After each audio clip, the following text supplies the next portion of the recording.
नमस्कार। आप पढ़ रहे हैं मार्केटिंग मैनेजमेंट।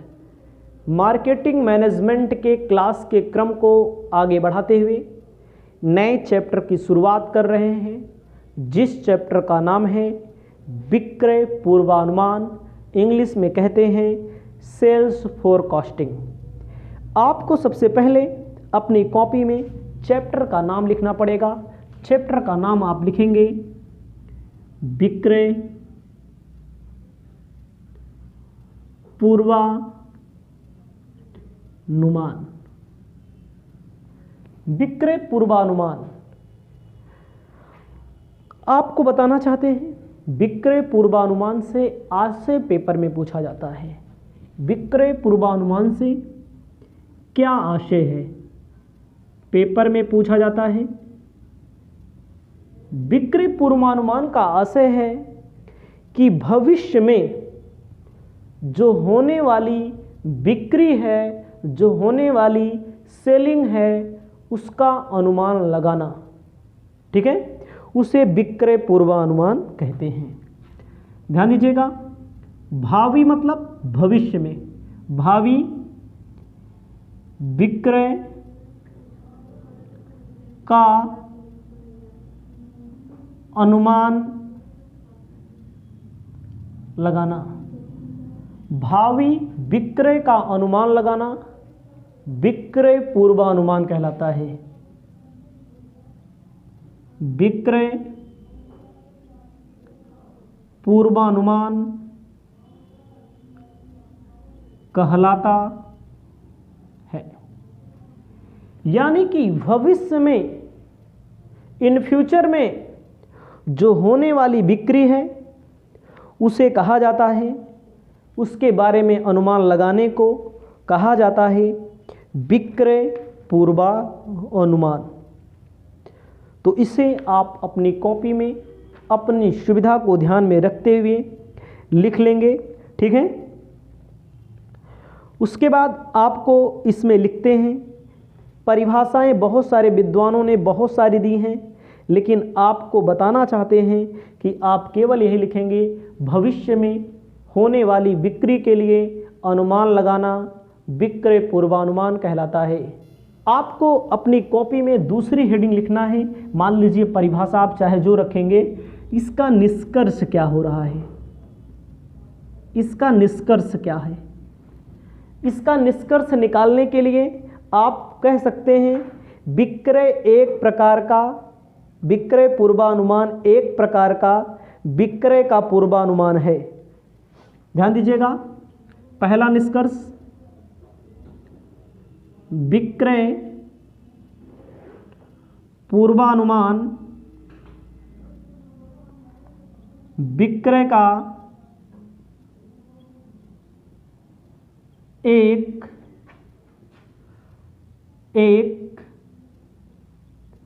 निर्धारित अवधि में पूर्वानुमान है। जैसे आपके पेपर में 50 शब्दों का पूछेगा तो क्या इतने लिख दोगे?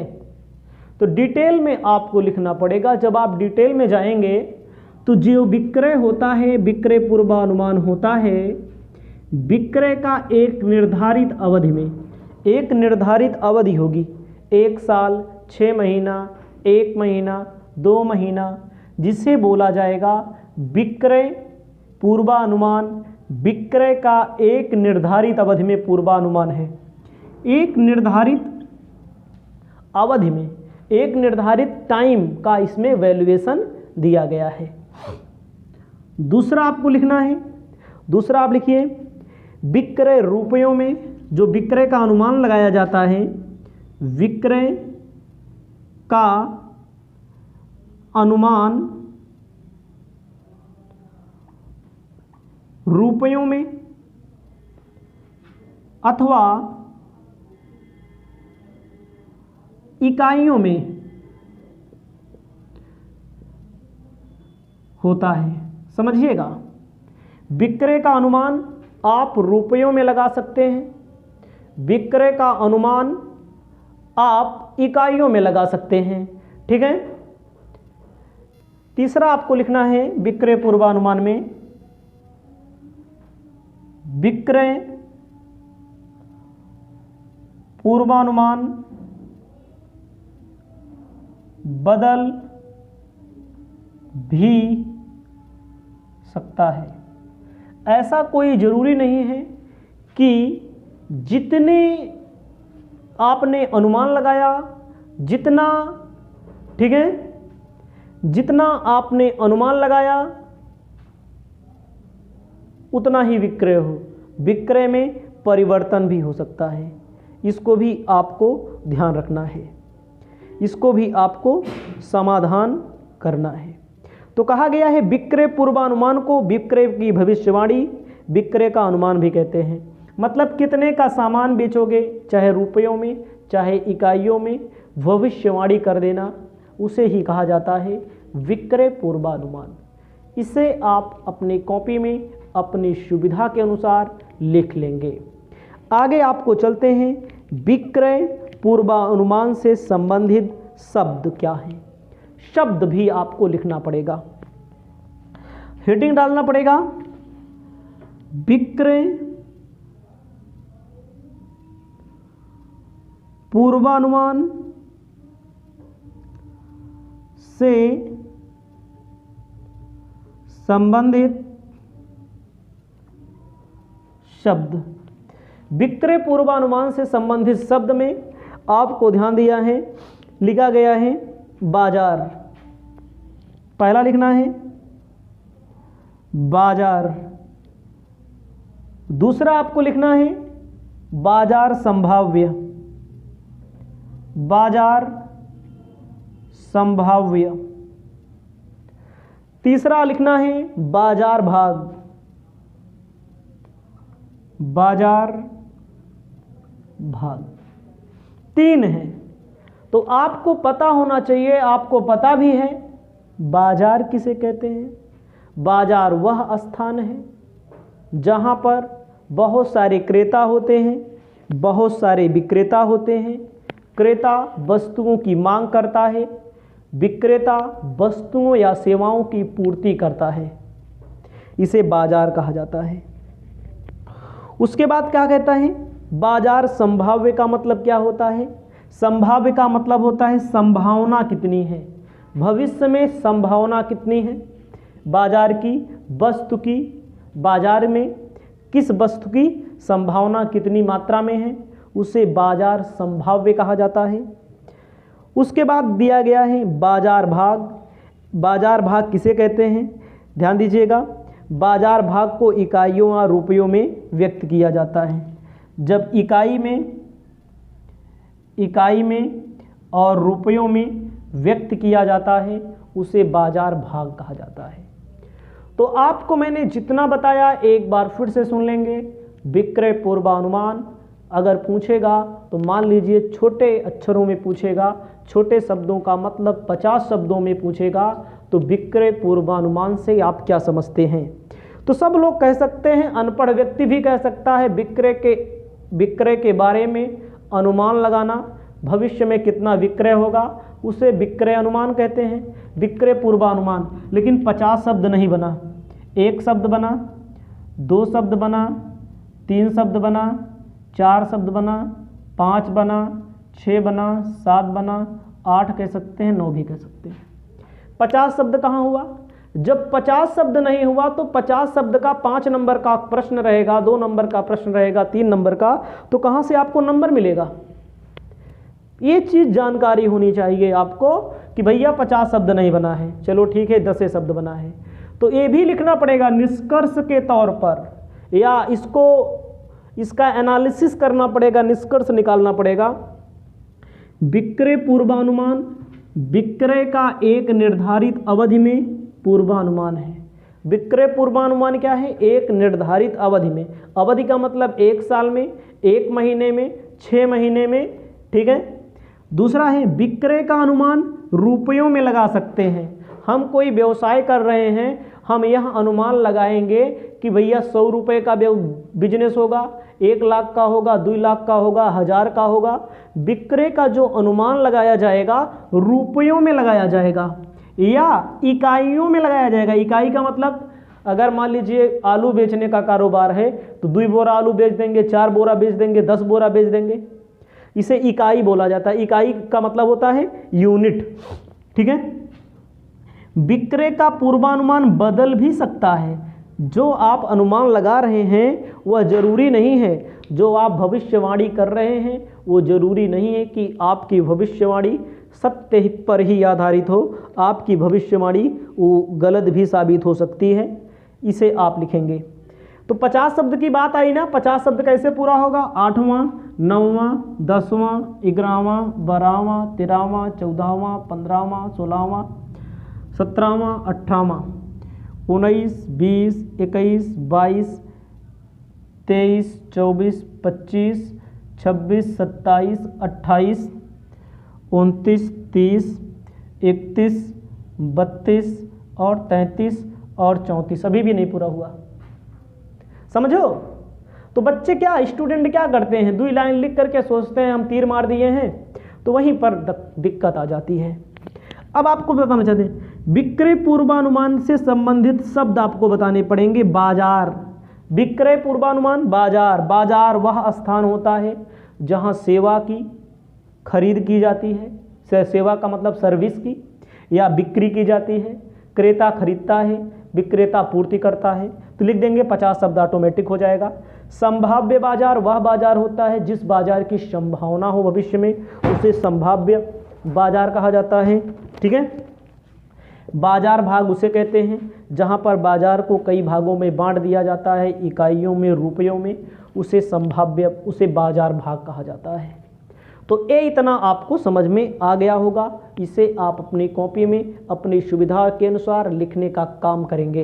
हेडिंग लिखना है विक्रय पूर्वानुमान की अवधि। हेडिंग लिखना है आपको विक्रय पूर्वानुमान की अवधि। विक्रय पूर्वानुमान की अवधि क्या है, विक्रय पूर्वानुमान का पीरियड क्या है, इसको हेडिंग आपकी होगी। विक्रय पूर्वानुमान की अवधि में सबसे पहले लिखना है आपको, ध्यान दीजिएगा, जो विक्रय पूर्वानुमान होता है वो निर्धारित अवधि के लिए बनाया जाता है। जो विक्रय पूर्वानुमान होता है कैसे, वह निर्धारित अवधि के लिए, निर्धारित समय के लिए लिखना है आपको। विक्रय पूर्वानुमान निर्धारित अवधि के लिए बनाया जाता है। वह निर्धारित अवधि आप कह सकते हैं 1 माह हो सकती है, 1 माह हो सकती है, 3 माह हो सकती है, 6 माह हो सकती है, 1 वर्ष हो सकती है, ठीक है। 1 वर्ष हो सकती है या इससे अधिक भी हो सकती है, समझ में आया, या इससे अधिक भी हो सकती है। और अधिकांश संस्थाएं जो हैं, जो अधिकांश संस्थाएं 1 वर्ष के लिए विक्रय पूर्वानुमान लगाती हैं। तो आपको जानकारी होनी चाहिए, विक्रय पूर्वानुमान जो लगाया जाता है ना, उसकी अपनी एक निर्धारित अवधि होती है। उसे आप 1 माह कह सकते हैं, उसे आप कह सकते हैं 6 माह कह सकते हैं, 3 माह कह सकते हैं, 1 वर्ष कह सकते हैं। इसे कहा जाता है क्या, 1 माह, 3 माह, 6 माह और 1 वर्ष। अधिकांश संस्थाएं जो होती हैं, अधिकांश जो संस्थाएं होती हैं उनका क्या होता है, 1 वर्ष। बड़ी बड़ी संस्थाएं होती हैं, देखो फाइनेंशियल ईयर में उनका अनुमान वो लोग लगाते हैं। बड़ी बड़ी संस्थाएं जो होती हैं, जो प्रतिष्ठित संस्थाएं होती हैं, ठीक है। और बहुत सारी संस्थाएं जो होती हैं, ठीक है, बदल भी सकती हैं अपनी योजना के अनुसार। तो आपको आगे लिखना है, आपको आगे लिखना है क्या, आपको अपनी कॉपी में लिखना है सबसे पहले अल्पकालीन विक्रय पूर्वानुमान। पहले लिखना है अल्पकालीन विक्रय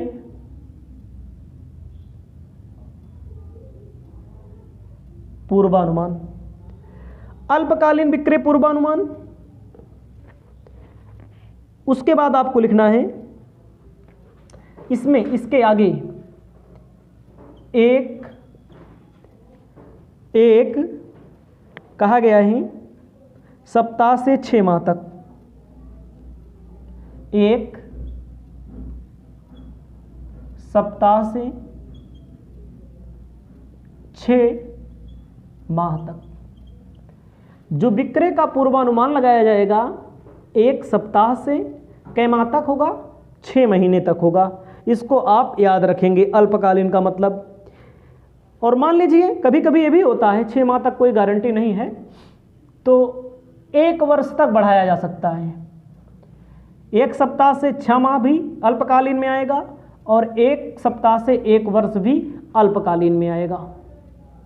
ठीक है, तो बहुत सारी संस्थाएं होती हैं जो अल्पकालीन विक्रय पूर्वानुमान का सहारा लेती हैं। तो इसमें आपको बताना चाहते हैं क्या क्या होता है किसमें, इस अनुमान के उद्देश्य, ये कौन लगाता है। इसमें आप लिख लेंगे, रेड कलर से लिख लेते हैं, अनुमान कौन लगाता है। फैशन की वस्तुओं को बनाने व बेचने वाले। अल्पकालीन विक्रय पूर्वानुमान जो लगाया जाता है, फैशन की वस्तुओं को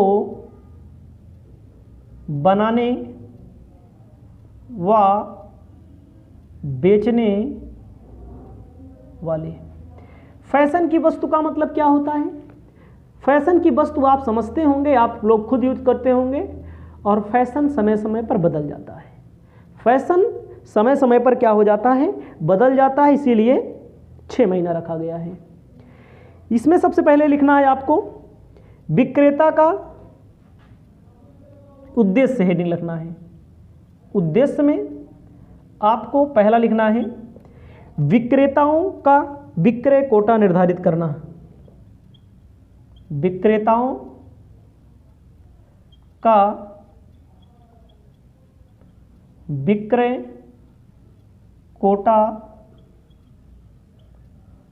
निर्धारित करना। जो विक्रेता होते हैं, विक्रेताओं का जो विक्रेता होते हैं, विक्रेताओं का अपना कोटा होता है। कोटा मतलब अपने दिमाग में सेट कर लेते हैं कि हमें इतने का बेचना है। देखो, जो लोग MBA करके जाते हैं नौकरी करने कहीं पर, उनको टारगेट दे दिया जाता है, तो वही चीज़ है विक्रेताओं का कोटा निर्धारित करना। ठीक है। दूसरा, स्टॉक की आवश्यकता का अनुमान लगाना। जो स्टॉक होता है, स्टॉक की आवश्यकता का अनुमान भी लगाया जाता है। ठीक है। स्टॉक की आवश्यकता, कितना आवश्यकता भविष्य में होगी, उसका अनुमान लगाया जाता है। तीसरा, श्रमिकों का अनुमान लगाना। भाई जब अल्पकालीन विक्रय पूर्वानुमान लगेगा तो उसमें श्रमिक की ज़रूरत कितनी बढ़ेगी, इसको भी ध्यान देना पड़ेगा, इसको भी समझना पड़ेगा। श्रमिकों की का भी अनुमान लगाया जाएगा। उसके बाद प्रत्येक वस्तु का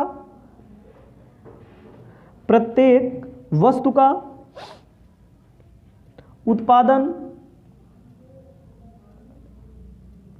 प्रत्येक वस्तु का उत्पादन निर्धारित करना।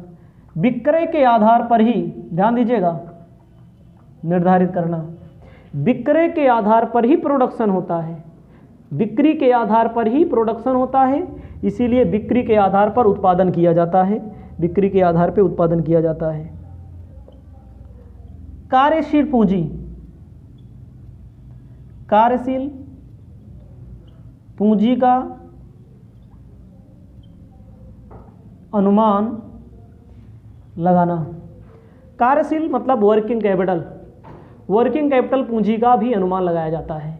वर्किंग कैपिटल के लिए क्या कहा गया है, वर्किंग कैपिटल का फॉर्मूला होता है करंट असेट्स में से करंट लायबिलिटी माइनस कर दो, उसे वर्किंग कैपिटल कहते हैं। कितना पूंजी जरूरत पड़ेगी विक्रय के पूर्वानुमान के आधार पर ही, ठीक है, अनुमान लगाया जाएगा, विक्रय के आधार पर ही सब कुछ होगा। छठा नंबर है आपका परिवहन की लागत का अनुमान लगाना। परिवहन की लागत का मतलब होता है जैसे वस्तुओं को भेजा जाएगा बेचने के लिए, तो उसका भी अनुमान लगाने के लिए क्या किया जाता है, उसको भी अनुमान लगाने के लिए अल्पकालीन पूंजी पूर्वानुमान लगाया जाता है। उसके बाद आपको बताना चाहते हैं, उसके बाद समय समय पर कोई भी परिवर्तन यहाँ पर किया जा सकता है, इसके लिए कोई फिक्स नियम नहीं है भी। तो आपको फिर से बताना चाहते हैं, विक्रय पूर्वानुमान निर्धारित कितने के लिए किया जाता है, 1 महीने के लिए, 3 महीने के लिए, 6 महीने के लिए, 1 वर्ष के लिए। अधिकांश संस्थाएं 1 वर्ष के लिए विक्रय पूर्वानुमान लगाते हैं, टारगेट रखते हैं। अल्पकालीन विक्रय पूर्वानुमान क्या होता है, अल्पकालीन विक्रय पूर्वानुमान 1 सप्ताह से 6 माह तक के बीच विक्रय पूर्वानुमान लगाते हैं, लेकिन 1 वर्ष तक को भी अल्पकालीन बोला जाता है। तो एक प्रयोग कहाँ होता है अल्पकालीन, फैशन की वस्तु के लिए, जो बेचने जो बनाए। देखा भैया, फैशन बदलता रहता है, कपड़े का फैशन हो सकता है, कटिंग का फैशन हो सकता है, मोबाइल का फैशन हो सकता है। देखो मोबाइल में अपडेट आते रहते हैं, तो इन सारी चीज़ें में क्या होता है, तो यहाँ पर एक काम होता है जहाँ पर फैशन होता है, फैशन के दौर में गारंटी की इच्छा ना करें ना। विक्रेताओं का विक्रय का कोटा निर्धारित करने के लिए विक्रय पूर्वानुमान, कौन सा विक्रेता कितना विक्रय करेगा, कौन सा नौकरी करने वाला, कौन सा एजेंट कितना विक्रय करेगा, स्टॉक कितना रखा जाएगा, विक्रय पूर्वानुमान के आधार पर ही ना भाई, विक्रय के आधार पर ही तो स्टॉक मंगाया जाएगा पीछे से। श्रमिक, कितने श्रमिकों की आवश्यकता होगी, विक्रय के पूर्वानुमान के आधार पर ही निर्धारित होगा। प्रत्येक वस्तु का उत्पादन कितना, विक्रय के आधार पर, विक्रय ज़्यादा है तो उत्पादन ज़्यादा, विक्रय कम है तो उत्पादन कम। कार्यशील पूंजी का अनुमान लगाना, कार्यशील पूंजी का मतलब वर्किंग कैपिटल का अनुमान लगाया जाता है।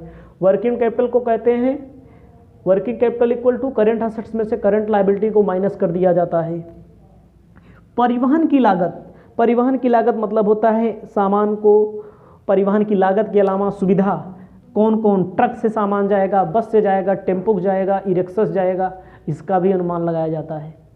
तो इसको आप लिख लेंगे। अब आपको अगली हेडिंग बताने जा रहे हैं, दीर्घकालीन विक्रय पूर्वानुमान। दीर्घकालीन, लॉन्ग टर्म हेडिंग होनी चाहिए। अगला दूसरा, दीर्घकालीन विक्रय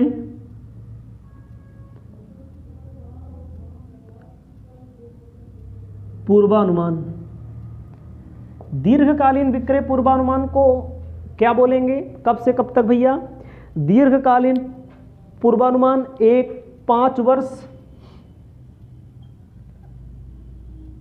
या 5 वर्ष से अधिक, 5 साल से अधिक जो पूर्वानुमान लगाया जाएगा उसे बोला जाएगा दीर्घकालीन विक्रय पूर्वानुमान। ठीक है,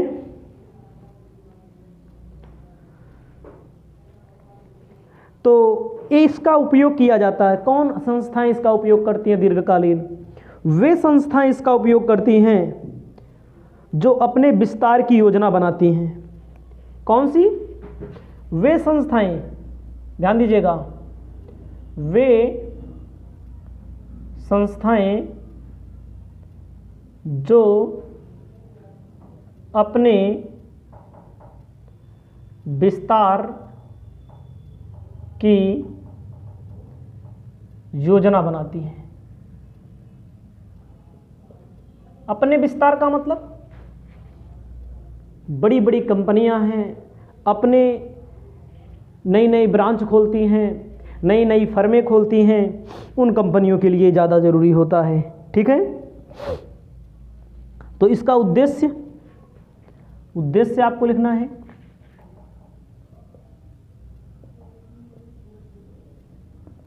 उद्देश्य में सबसे पहले कच्चे माल संबंधी आवश्यकता, जैसे कच्चा माल, कच्चा माल किसे कहते हैं? संबंधी आवश्यकता। कच्चा माल उसे बोला जाता है जैसे कोई बिना उसको कोई वस्तु बनाए बिक ना सके, उसे बोला जाता है कच्चा माल। जैसे हमारा कपड़ा है, कपड़ा के पहले इसका रेशा रहा होगा, रेशा थोड़ी हम खरीदने जाएंगे, हमारे लिए कच्चा माल क्या कहलाएगा? जो कपड़ा बनाने वाली कंपनी होगी उसे लिए कच्चा माल रेशा कहलाएगी, और जो शर्ट बनाने वाली कंपनी होगी, शर्ट बनाने वाली कंपनी कपड़ा खरीदने के लिए उसके लिए वह कच्चा माल होगा। कच्चे माल की संबंधी आवश्यकता, कच्चे माल संबंधी जो आवश्यकता होती है, कच्चे माल संबंधी आवश्यकता एवं समस्याओं की जानकारी, समस्या की जानकारी अगर लेनी है, कोई समस्या आती है तो लंबे टर्म का, लॉन्ग टर्म का विक्रय पूर्वानुमान लगाया जाएगा, लंबे समय का विक्रय पूर्वानुमान लगाया जाएगा। दूसरा नंबर आपको ध्यान देना है, विक्रय से नकद प्राप्ति का अनुमान। वस्तुओं के विक्रय से नगद प्राप्ति का अनुमान जो लगाया जाएगा उसे भी क्या बोला जाएगा? विक्रय पूर्वानुमान।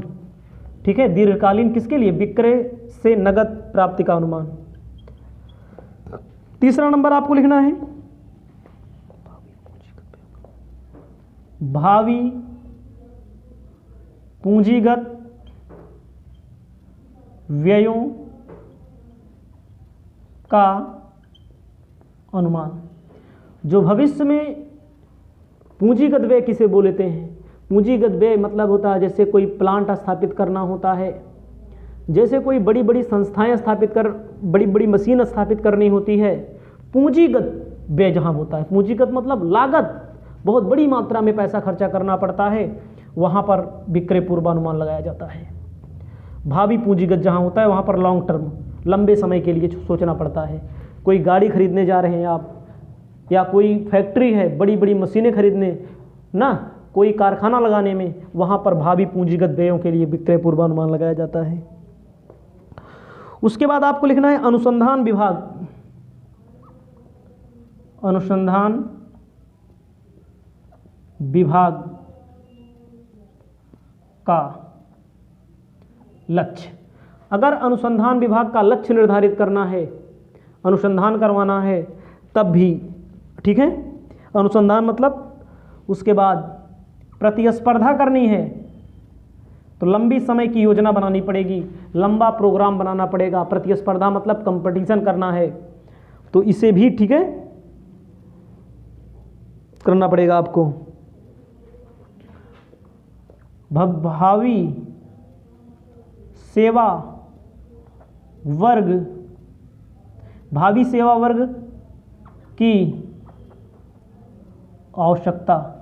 भावी सेवा वर्ग की आवश्यकता का मतलब होता है भविष्य में सर्विस अगर आप कहीं से लेना चाहते हैं, लंबी लंबी बड़ी बड़ी सर्विस लेना चाहते हैं, मतलब कि किससे? सेवा वर्ग मतलब होता है भविष्य में श्रमिकों की जो आवश्यकता होगी वहाँ के लिए विक्रय पूर्वानुमान लगाया जाएगा।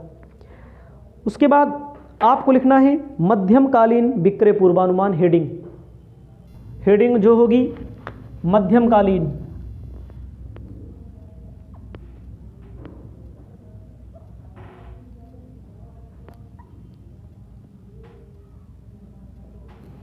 मध्यमकालीन सेवा वर्ग का मतलब होता है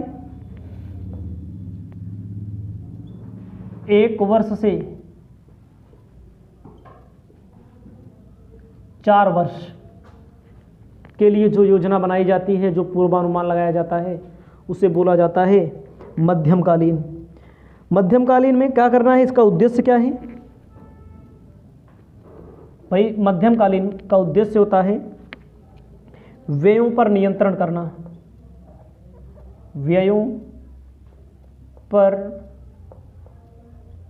नियंत्रण करना, खर्चा पर नियंत्रण करना है। उसके बाद उत्पादन की समय तालिका बनाना, उत्पादन की समय तालिका बनाना। उसके बाद तीसरा है लाभांश की नीति का निर्धारण करना।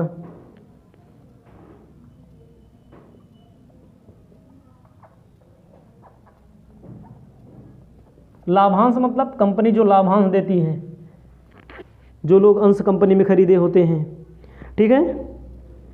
तो इसे आप समझ सकते हैं। समय समय पर अल्पकालीन, दीर्घकालीन सभी पूर्वानुमान लगाए जाते हैं। जो बड़ी बड़ी कंपनियां हैं, चप्पल बेचने वाली, जूता बेचने वाली, बाटा इंडिया लिमिटेड जैसे है, ये सब कंपनियां पूर्वानुमान लगाती हैं। इसे आप अपनी कॉपी में लिख लीजिए। आप पढ़ रहे हैं मार्केटिंग मैनेजमेंट। इस वीडियो के माध्यम से आपको बताने जा रहे हैं विक्रय पूर्वानुमान को प्रभावित करने वाले घटक। मतलब कि जब विक्रय का पूर्वानुमान लगाया जाएगा, उसके प्रभावित होने वाले घटक करना है आपको। लिखो, सबसे पहले लिखिए विक्रय पूर्वानुमान को प्रभावित करने वाले घटक। हेडिंग होगी आपकी।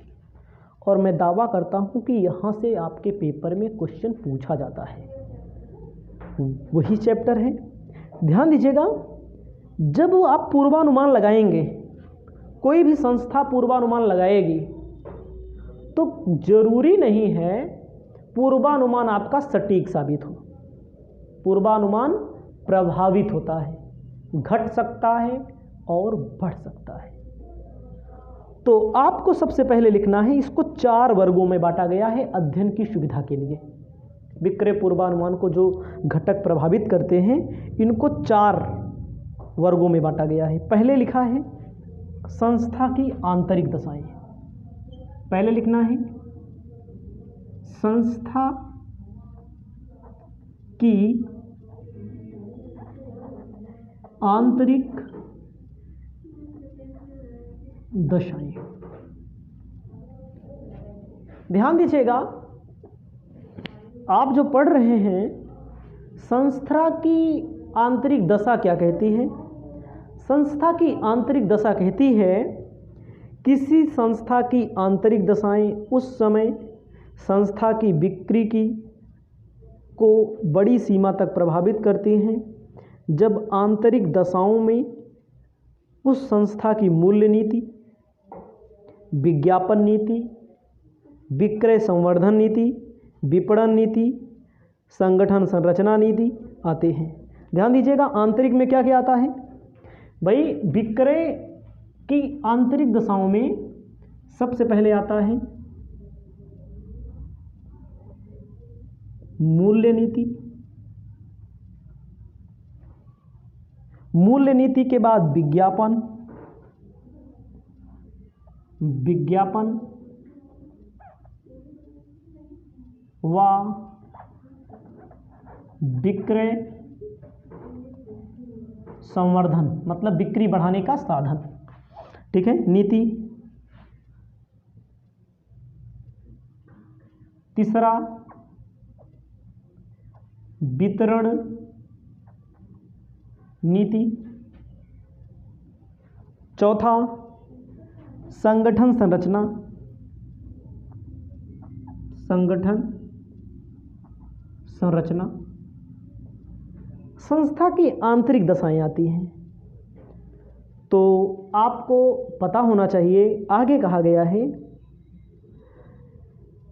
इन सब में परिवर्तन होता रहता है। इन सब चीज़ों में क्या होता रहता है? मूल्य नीति, विज्ञापन नीति, संवर्धन नीति, वितरण नीति, संगठन नीति, इन सब में क्या होता रहता है? इन सब में बता रहे हैं परिवर्तन होता रहता है। और परिवर्तन होने से बिक्री घट भी सकती है, बिक्री बढ़ भी सकती है। मतलब इन सब में परिवर्तन होने से बिक्री घट भी सकती है और बिक्री बढ़ भी सकती है। ठीक है, तो इसे आप समझ लेंगे। मूल्य बढ़ाने से बिक्री कम हो सकती है, मूल्य घटाने से बिक्री ज़्यादा हो सकती है, विज्ञापन पर ज़्यादा पैसा खर्चा करने से विज्ञापन पर बिक्री ज़्यादा भी हो सकती है, कम भी हो सकती है। वितरण पर, वितरण के संसाधन जो हैं, कभी कभी ऐसा होता है सब कुछ अच्छा है, वितरण के संसाधन ठीक नहीं है, तो इससे भी बिक्री पर प्रभाव पड़ सकता है। संगठन संरचना में, सब में परिवर्तन, इन सब में परिवर्तन होता रहता है। संगठन को बदल दीजिए, संगठन को नया कर दीजिए, उससे भी घट भी सकता है, बढ़ भी सकता है। मूल्य को प्रभावित होने का मतलब होता है घट भी सकता है, बढ़ भी सकता है। दूसरा आपको लिखना है, समझिएगा, दूसरा आंतरिक दशाएं। दूसरी हेडिंग होगी ये वाली, दूसरी हेडिंग उद्योग की दशाएं। उद्योग की दशाएं। उद्योग की दशाओं में आपको बताना चाहते हैं, उद्योग की दशाओं में कंपनी या किसी संस्था की बिक्री उसके उद्योग की दशाओं पर भी निर्भर होती है। कहा गया है, समझिएगा, यदि उद्योग विशेष में कोई परिवर्तन होता है तो बिक्री में भी परिवर्तन हो जाएगा। अगर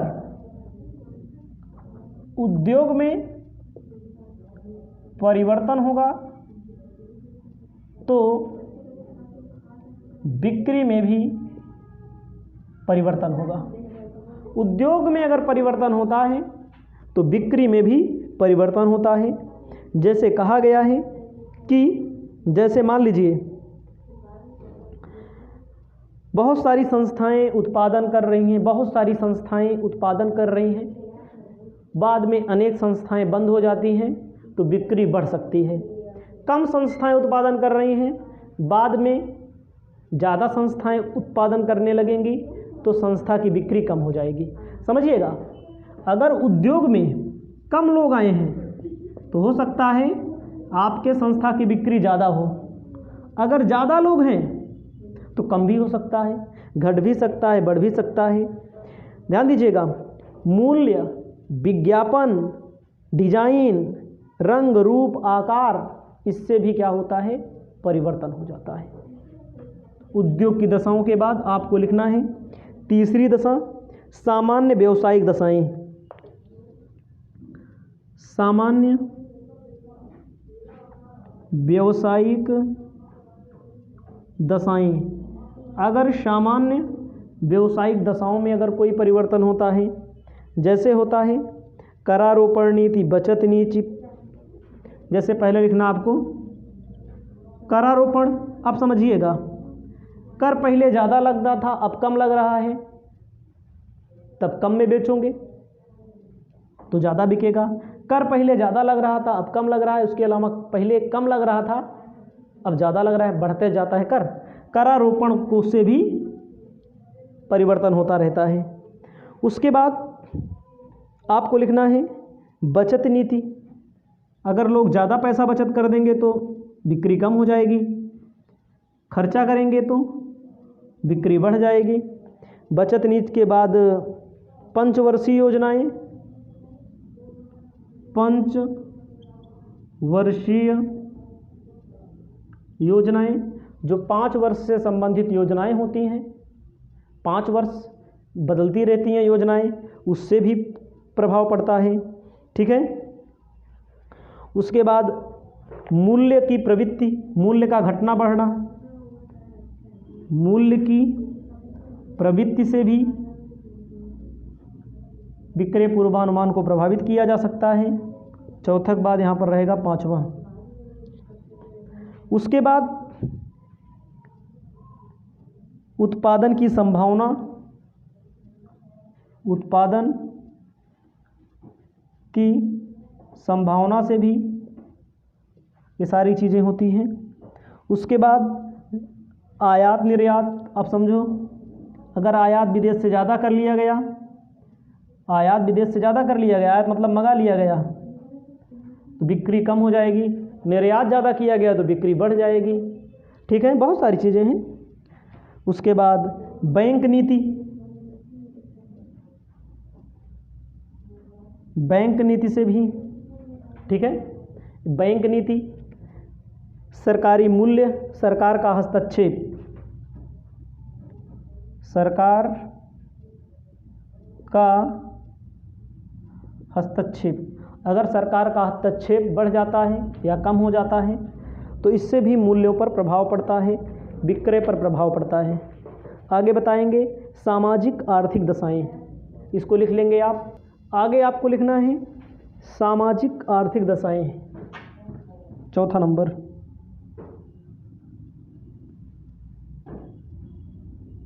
सामाजिक आर्थिक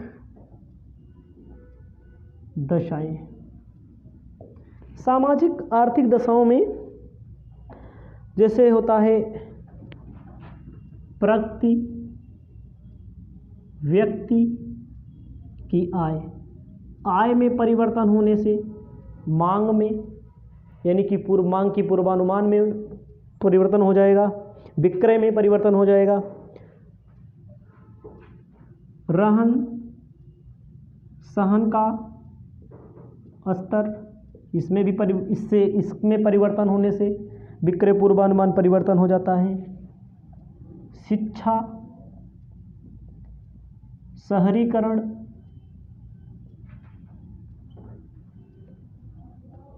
महंगाई, मंदी, ठीक है, मूल्य वृद्धि, ये सब चीज़ें आती हैं, मूल्य वृद्धि, ये सारी चीज़ें आती हैं। इसे आप अपनी कॉपी में लिख लीजिएगा। इसके बाद आप पढ़ रहे हैं मार्केटिंग मैनेजमेंट में विक्रय पूर्वानुमान चैप्टर। आपको बताने जा रहे हैं विक्रय पूर्वानुमान लगाते समय अपनाए जाने वाले कदम। हेडिंग लिख लीजिएगा अपनी कॉपी में हमारे साथ में, विक्रय पूर्वानुमान, पूर्वानुमान लगाते समय अपनाए जाने वाले कदम। भाई विक्रय पूर्वानुमान जब लगाया जाएगा तो अपनाए जाने वाले कदम क्या होंगे, अपनाए जाने वाले चरण क्या होंगे, आप इसे कह सकते हैं कार्यविधि क्या होगी, कैसे अनुमान लगाया जाएगा, कार्य विधि क्या होगी, इसको आपको ध्यान देना पड़ेगा। तो आपको बताना चाहते हैं सबसे पहले क्या है, कंपनी के लक्ष्य को निर्धारित करना। हेडिंग होगी, आपको लिखना है कंपनी के लक्ष्य को निर्धारित करना। पूर्वानुमान लगाने के लिए कंपनी के लक्ष्य को निर्धारित करना। सबसे पहले कंपनी का लक्ष्य क्या है, कंपनी के लक्ष्य को निर्धारित किया जाता है, ठीक है। दूसरा नंबर, विक्रय को प्रभावित करने वाले, विक्रय को प्रभावित करने वाले घटकों को निश्चित करो। घटक को निश्चित करना मतलब कौन कौन से घटक हैं, कौन कौन से पॉइंट हैं जो बिक्री को प्रभावित करते हैं। तीसरा नंबर है उचित पूर्वानुमान उचित लगाना। जो पूर्वानुमान लगाया जाएगा वो कैसे लगाया जाएगा, उचित लगाया जाएगा। ठीक है, सभी लोगों से राय ली जाएगी, अधिकारियों से राय ली जाएगी ना, विशेषज्ञों से राय ली जाएगी, विपणन प्रबंधकों से राय ली जाएगी। पूर्वानुमान ऐसे नहीं लगाया जाएगा, सबसे राय लिया जाता है। चौथा नंबर आंकड़े एकत्र करना एवं उनका विश्लेषण, उनका एनालिसिस करना। आंकड़ों को एकत्र किया जाएगा और फिर बाद में उनका एनालिसिस यानी कि विश्लेषण किया जाएगा। पांचवा नंबर है विक्रय पूर्वानुमान। पूर्वानुमान निर्धारित करना। पूर्वानुमान निर्धारित करना, फिर पूर्वानुमान निर्धारित किया जाएगा। ठीक है, संस्था के कार्यकलापों में पूर्वानुमान का प्रयोग। संस्था के कार्यकलापों में जो संस्था कार्य कर रही है, पूर्वानुमान का प्रयोग। ठीक है, जैसे पूर्वानुमान में उत्पादन, वितरण, विज्ञापन। ठीक है, पूर्वानुमान समय समय पुनरीक्षण। पूर्वानुमान का समय समय पर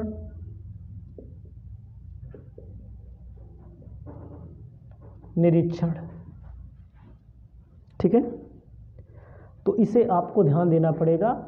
अपनाए जाने वाले कदम में सबसे पहले फिर से समझ लीजिए, कंपनी के लक्ष्य को निर्धारित किया जाता है। कंपनी का लक्ष्य क्या है, कितना पूर्वानुमान मतलब कब कितने की बिक्री करनी है, तो उसमें चेक करना होगा प्रभावित कहाँ से हो सकती है, कहाँ से बिक्री घट सकती है, कहाँ से बढ़ सकती है। उचित पूर्वानुमान लगाइए, सबसे राय ले लीजिए, विश्लेषकों से, प्रबंधकों से, मैनेजरों से। आंकड़ों को एकत्र किया जाएगा, पिछले आंकड़ों को एकत्र करिए, उनका विश्लेषण एनालिसिस करिए, पूर्वानुमान फिर निर्धारित करिए। संस्था के कार्यकलापों में पूर्वानुमानों का फिर प्रयोग करा जाता है, समय समय पर निरीक्षण देखा जाता रहता है बार बार। ठीक है, हेडिंग लिखिए, पूर्वानुमान लगाते समय ध्यान देने योग्य बातें। पूर्वानुमान लगाते समय ध्यान देने योग्य बातें। पूर्वानुमान लगाते समय कौन कौन सी बातें ध्यान दी जाती है? सरल तकनीक का प्रयोग किया जाए। सरल तकनीक का मतलब होता है जो आसानी से लोग समझ सके, मन लगाकर कार्य कर सके, संस्था में लगे हुए व्यक्ति। दूसरा है आवश्यक सूचनाओं को देने में सहायक।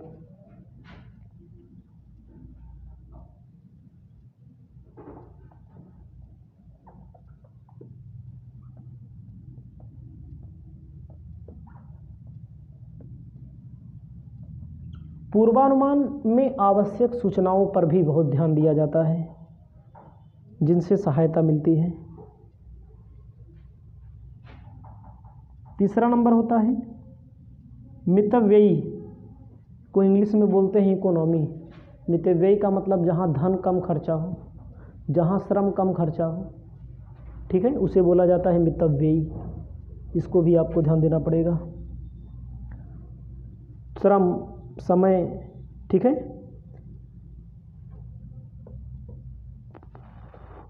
उपयुक्त प्रतिनिधित्व,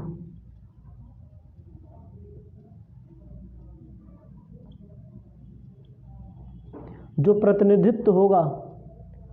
प्रतिनिधित्व होगा वो क्या होगा? उपयुक्त होगा। उसके बाद आपको लिखना है आवश्यक सूचनाएं 5वें नंबर पे। प्रतिनिधित्व का मतलब होता है जो डाटा होंगे उपयुक्त होने चाहिए। आवश्यक सूचनाएं, जो सूचनाएं आवश्यक समझी जाएं उनको लेना जरूरी है। इसे आप अपनी कॉपी में लिख लीजिए। इसके बाद नेक्स्ट टॉपिक आपको बताने जा रहे हैं। नेक्स्ट टॉपिक बताएंगे